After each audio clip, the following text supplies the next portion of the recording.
there's certain fills I did even like 3 weeks ago were at Ed's, and I'm like, that was cool. And he's like, easy, Rab, on the dark side. Right. Like, calm down. I think, he said, calm down a piece, but he's like apathy or what, he's like Carmine, he's like, calm down, Carmine. And I'm like, and that, I don't want to switch the subject, but over all those years, there used to be that I had this thing of like, I'm not, doing a ton of sessions. I think I could do well in the studio if given the opportunity, but it's pretty flooded, and that everyone's like, "Are you a session musician in Nashville?" I'm like, no.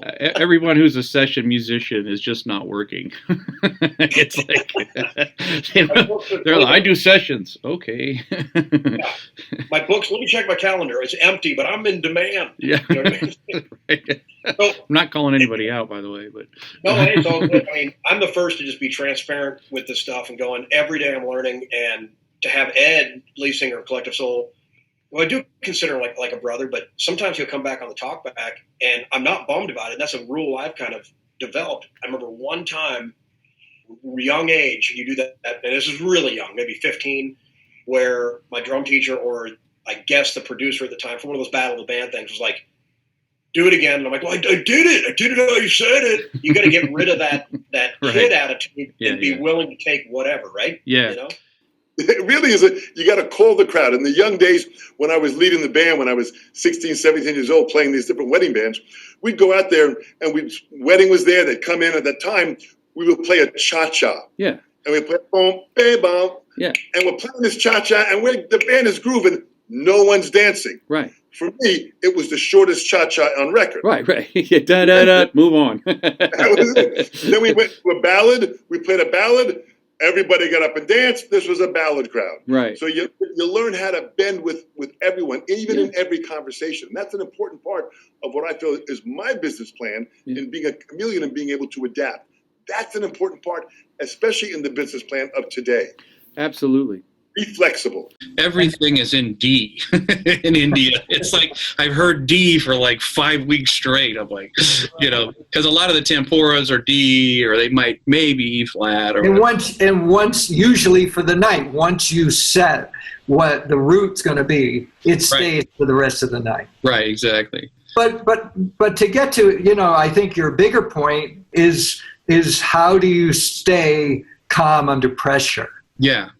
It could be from, you're in a stadium with Journey and there's 50,000 people, or Zakir Hussain is sitting beside you on tabla. To me, that's more nerve-wracking than the 50,000 people. Without a doubt. But if we refer to your column, you were talking about, being on American Idol sight reading, or being in the studio and there's a conductor and there's a screen and there's a producer and there's you're making a movie soundtrack, and those are pressure cooker, high stress situations. Yeah. And the question is, how do you get to a place of inner calm without the distractions, so you can take care of the task at hand and stay very focused? Correct. It's the quality of being calm and even-tempered, especially under conditions adapted to excite great emotion.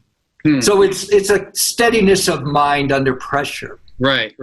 And I knew that if I stuck to my guns and I played my butt off every night, you never know who's in the club. Right. You never know who's going to hear you, and you never know who's going to recommend you to somebody. Yeah. And I kept relying on that. As long as I stayed focused and served the music the proper way, somebody was going to like it, and they're going to need what I do and want me in their band. Yeah. So at 20 years old, I had the great opportunity of joining the Tommy Dorsey band.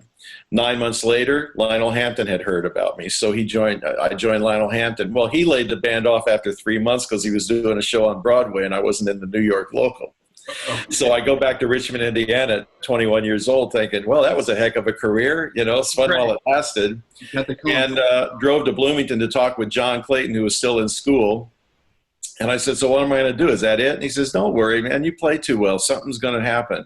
Right. And sure enough, about 3 months later, Monty Alexander called John and said, Ray Brown put us together. I need a drummer. You have a drummer you're comfortable with. Bang. 2 years with Monty Alexander and John Clayton. Ray Brown heard me on Monty Alexander's job. Right. So it just keeps snowballing like that, and that's where the success can happen, by you just sticking to the important things about playing your butt off and playing music that you love and being passionate about it.